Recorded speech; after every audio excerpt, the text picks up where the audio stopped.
The first general election debate of the 2024 US presidential race is fast approaching, and we're getting new details about the format, who'll be taking part, and how you can watch it. Before we get into that, it's worth noting that this year's general election debates are going to be unlike any others we've seen in modern history. Number one, the first debate, happening on June 27th, is the earliest a presidential debate has ever taken place. We've never had one in summer before, and they usually happen in the autumn.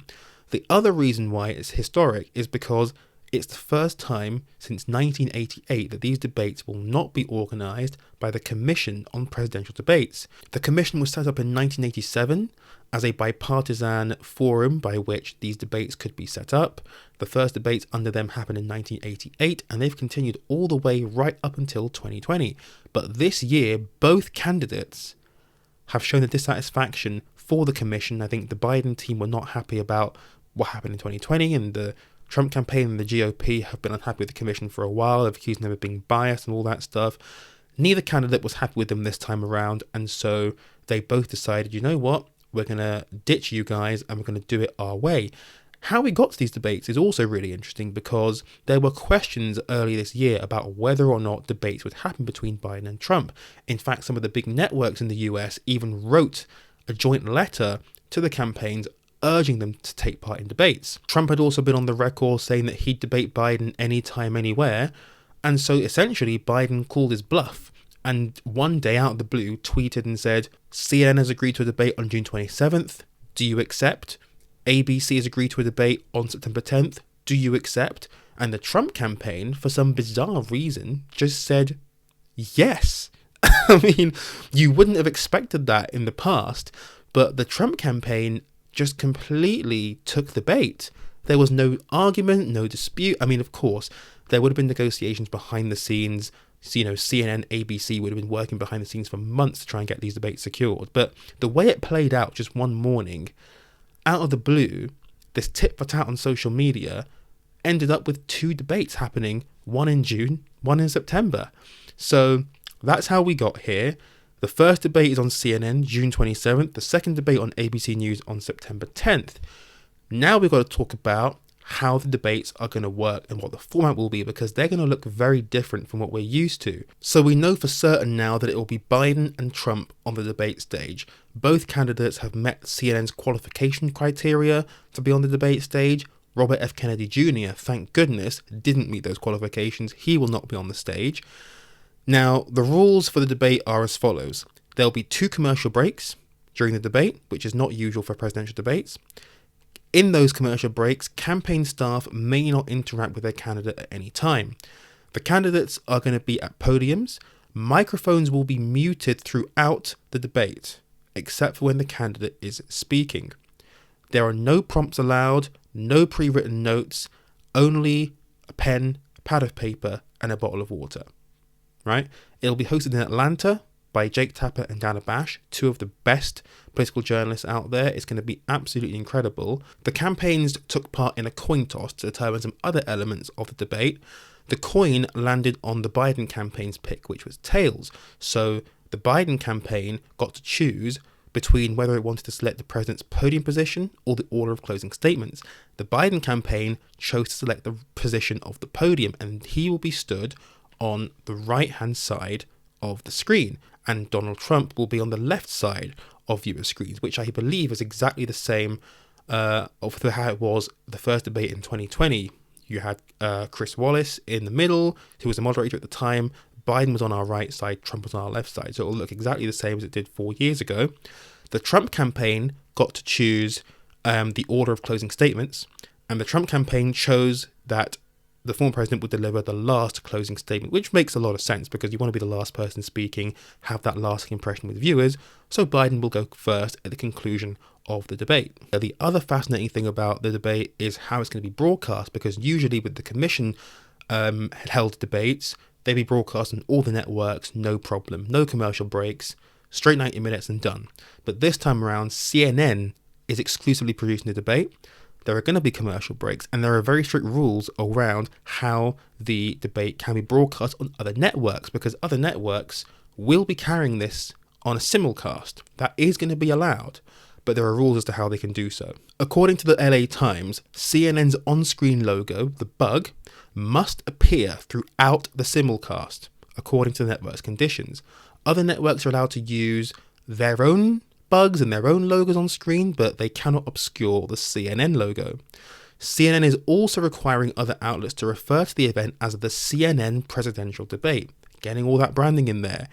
If a network runs any on-air promotions or advertising for the event, it must be referred to as the CNN presidential debate simulcast and must use artwork provided by CNN. And in the program TV listings, it has to be called simulcast CNN presidential debate. So CNN is making sure you do not forget about the fact that it is CNN organizing this first historic presidential debate. The backgrounds behind each of the candidates, you're not going to have the Constitution written. You're going to have big red CNN branding, as CNN does best. There are going to be 2 commercial breaks throughout the 90-minute showdown. Each of them will be about 3.5 minutes long. Outlets running the simulcast can put on their own commercial breaks, but they cannot insert their own anchors or commentators during the breaks. Think, if you're in Europe, think Eurovision, right? You have the host country with the Eurovision Song Contest. They go to a commercial break. For viewers in the UK, you get commentary from the BBC. That won't be allowed on this broadcast for the debate. There has to be commercial breaks. You cannot squeeze in any commentary or anything like that, any analysis between the programs. That all has to wait until after the debate has concluded. And outlets that violate these terms will lose the right to carry the feed. But it does seem most of the networks in the US are going to carry this debate live. It was one of the questions I had at the start. Because it will be on CNN, will anyone actually simulcast it? And it turns out, yes, we know ABC News are, and we know Fox News are. CBS are going to do it as well. And I'm sure NBC will follow suit. So absolutely fascinating that CNN is making sure that they put their mark on this debate. And it's going to be fascinating to see how it all pans out. The other big thing, no audience. No audience. It'll be at CNN Studios in Atlanta. Jake Tapper-Danabash moderating, but no audience. And I think that was one of the things the Biden campaign were pushing for and that they got, which is, again, why it makes it so baffling that Donald Trump just agreed to these conditions, because this absolutely will benefit Biden. Because if you're Biden, you want to be the serious person in the room, talking about the issues, talking about the American people, not having to worry about catering to an audience. Whereas if you're Trump, you are absolutely always feeding off the energy of the crowd. You're feeding off the audience. So not having an audience there will mean that the focus is going to be on him and whatever his policy ideas are.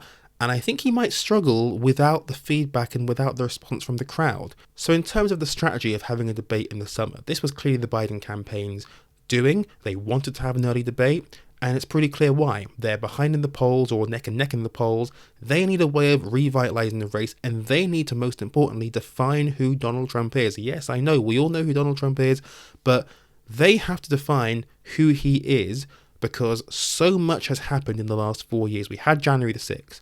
We had Ukraine and Trump's support for Putin over Ukraine. Donald Trump is now a convicted felon. The Biden campaign is now looking, as we head into summer and the fall, to really define this race and define Donald Trump as early as possible. And they are hoping that that is what will take them through the fall into the general election in November.